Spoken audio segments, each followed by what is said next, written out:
Good morning, everybody.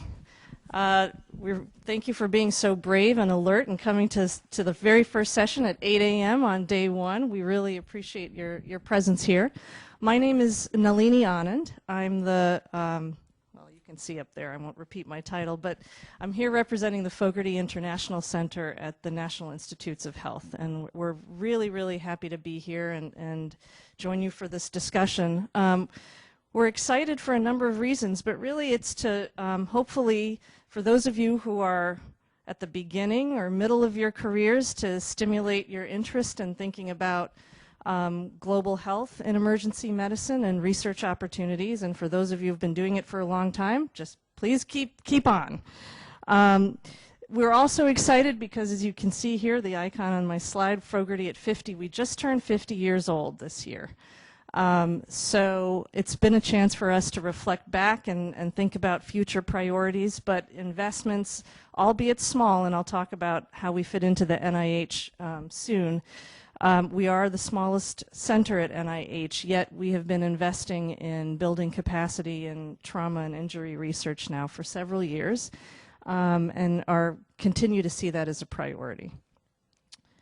Okay, so just before I get started, the way we're going to structure this session is I'm just going to give some brief remarks, a little bit of background about Fogarty and our approach to building research capacity in low and middle income countries with a special focus on trauma and injury research. And then I'm going to be followed by two of our rock star grantees, long-term grantees in this program, as well as a former trainee in the program who has now continued in her career in this area to give us her perspective. So in the interest of time, I'm not going to go through a whole long biography of each one. You've got access to that.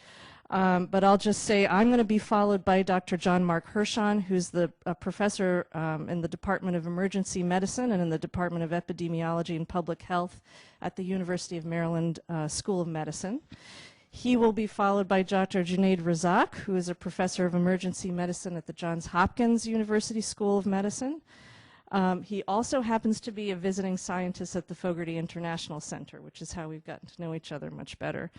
And then Dr. Uzma Khan, who's a senior instructor in the Department of Emergency Medicine at Aga Khan University in Pakistan.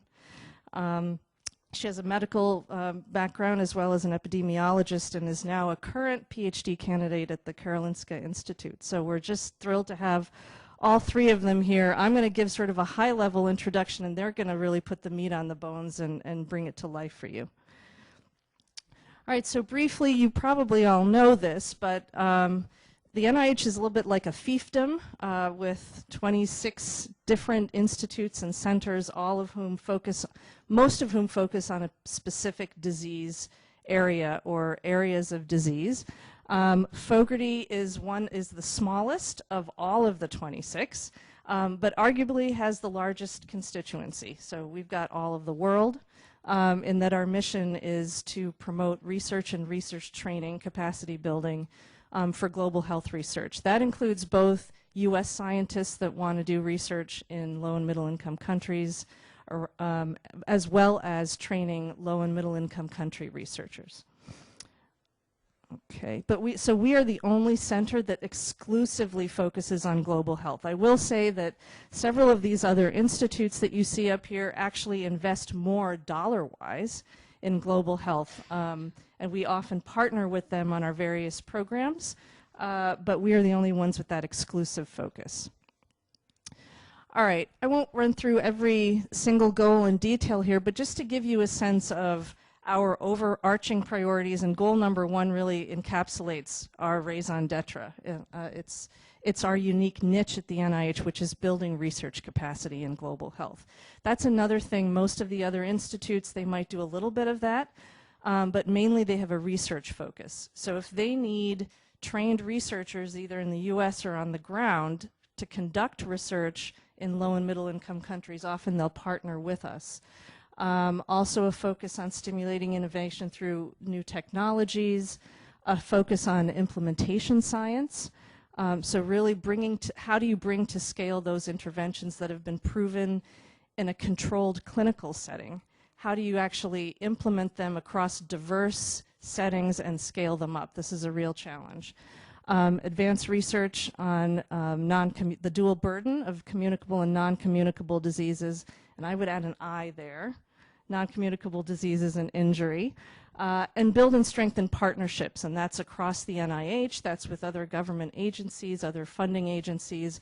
But one thing to keep in mind, and you'll hear about this from Junaid and Jean-Marc, is our model is really supporting U.S. universities partnering with institutions in low and middle income countries. So all of our research programs, all of our research training programs are built on those long-lasting partnerships. They do not involve just a U.S. university or institution going in, conducting research or training and leaving.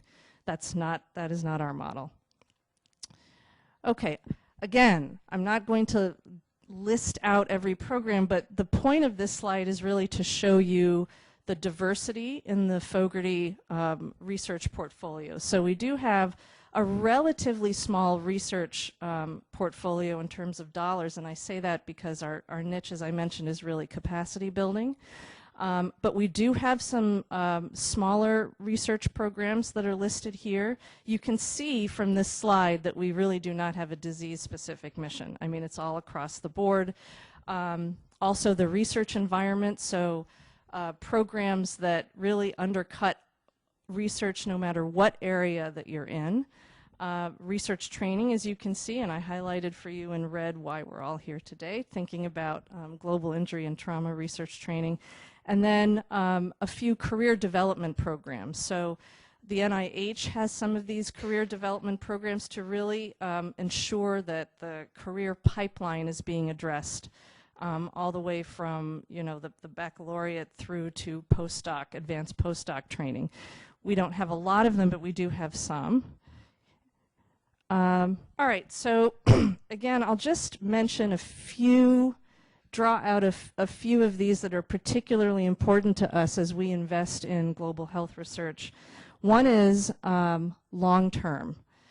We are in it for the long term. So that is something that I think distinguishes our approach from other institutes and centers, and that's not a criticism, it's just a different mission.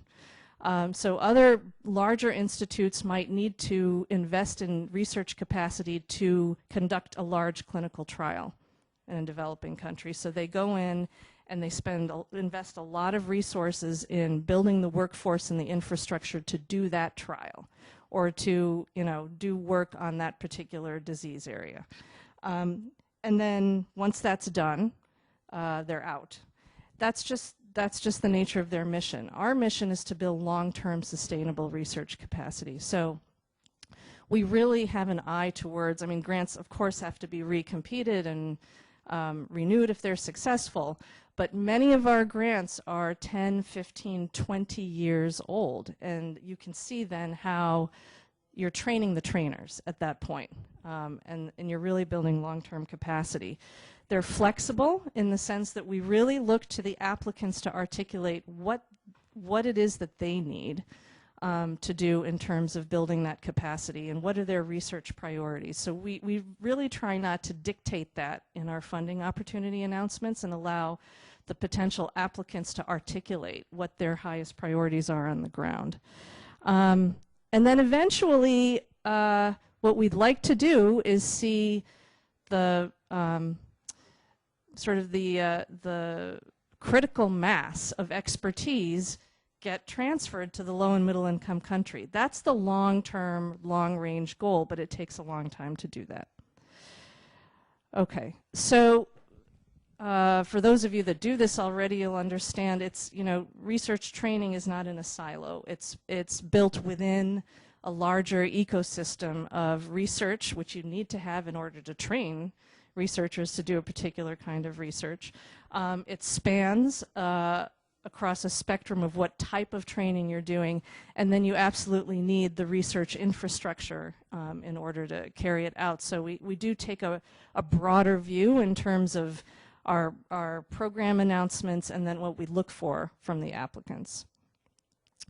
Okay, so just to, I'm sorry the slide is a little bit off, but at dinner last night I was encouraged to talk a little bit about this pipeline. So Fogarty doesn't necessarily do all of these things equally. I mean, it's a partnership with the other institutes and centers, but these are how we see the different phases in a research career.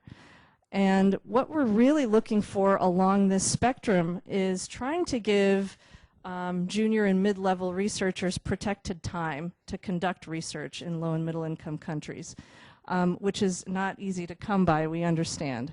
And also involves strong mentorship from U.S. investigators with experience working in low and middle income countries. But there's a big and in caps, which is to really work on the ground with senior low and middle income country investigators. That's how you're really going to get the perspective that you need to do this type of work. So there's a spectrum of different NIH training grant mechanisms that we utilize through, across this spectrum, and I'll talk more in detail about that D43. But we also have, and in the interest of time, I'm not going to go into all of these in great detail, but I'm happy to answer questions afterwards. The ERSDA K01 is a Career Development Award for U.S. scientists. We are very happy to say that we succeeded in creating a new NIH mechanism. It's the equivalent of the K01, but it's for postdocs in low and middle countries, which is the Emerging Global Leader K43. And that was really an effort to ensure that there are some options for that career development pipeline in those countries. Okay, so we're going to focus today on just one approach, but it'll give you a sense of what our priorities are as we think about investing in this capacity. And the programs that Junaid and Jean-Marc and Usma are going to talk about fell under this mechanism. This is sort of unique to Fogarty. There are only a couple of other programs across the entire NIH that utilize this mechanism. This was really something that Fogarty spearheaded decades ago and is our niche. So it's a training mechanism that is used to develop and strengthen leadership and expertise in low and middle income country institutions. As I mentioned, it really focuses on long-term training. So they're 5-year grants with at least a minimum of 1 year of training per trainee, but that's a minimum. It's usually 2 to 4 years.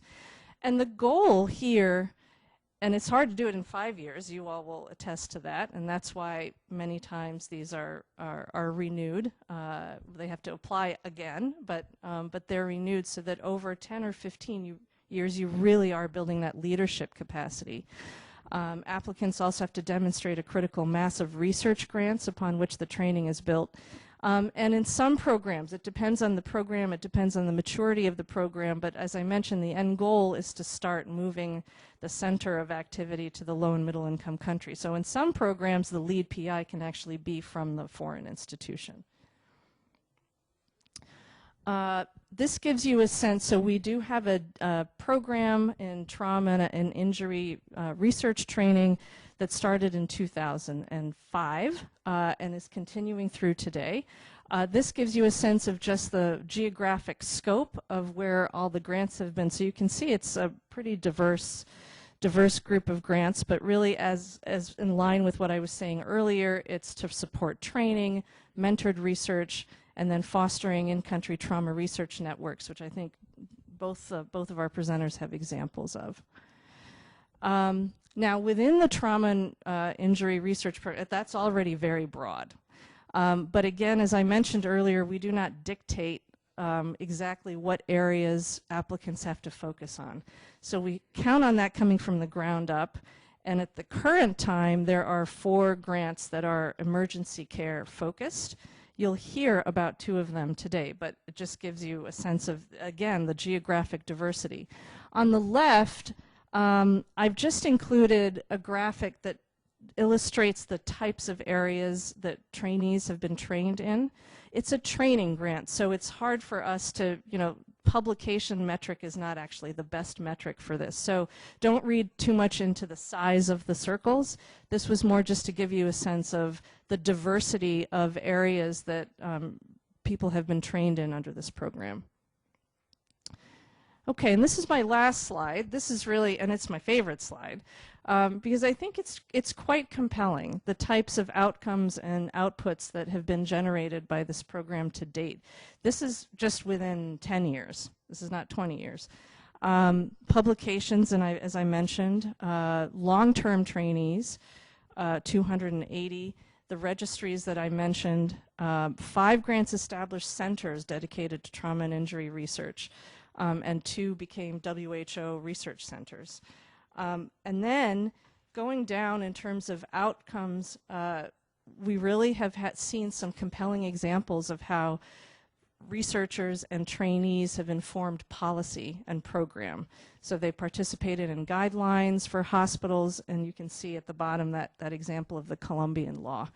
So we've always been very excited. It's a small program, as we are small, but you'll see 2 examples of how over time, even with those small grants, capacity has been built.